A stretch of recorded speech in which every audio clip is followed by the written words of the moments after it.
Okay, so entity integrity.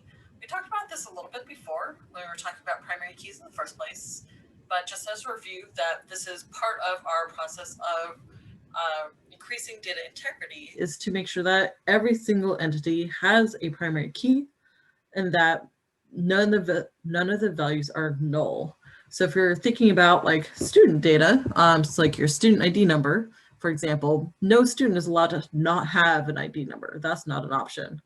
And so when you look at any database file in here, like sport, for example, here, we, over here, if we look at the actual data itself, you look at,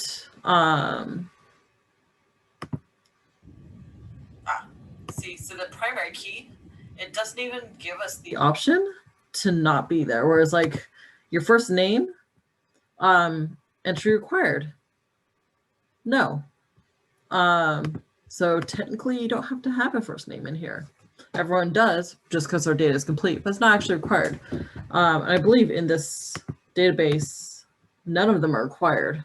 So you can have empty fields, but not our primary key.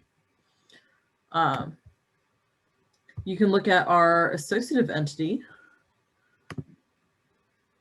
And here, it also, because they are foreign keys, so they're actually primary keys from other tables, they're also not allowed to be empty.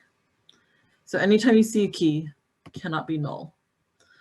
And why does this matter? When we're talking about the rows don't matter.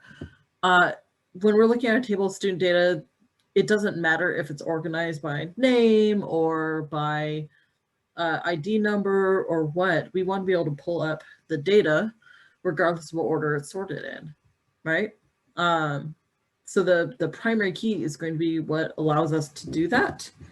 And even when we pull the data on the other side of it, if we're just looking at the data that, say we did a filter and sort, so we're only looking at the people who started this year in the business school.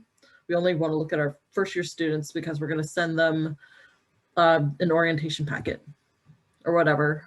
Then the order that they come in could be anything. So if you in a system where the order doesn't matter, you have to have a way of identifying which rows you're talking about.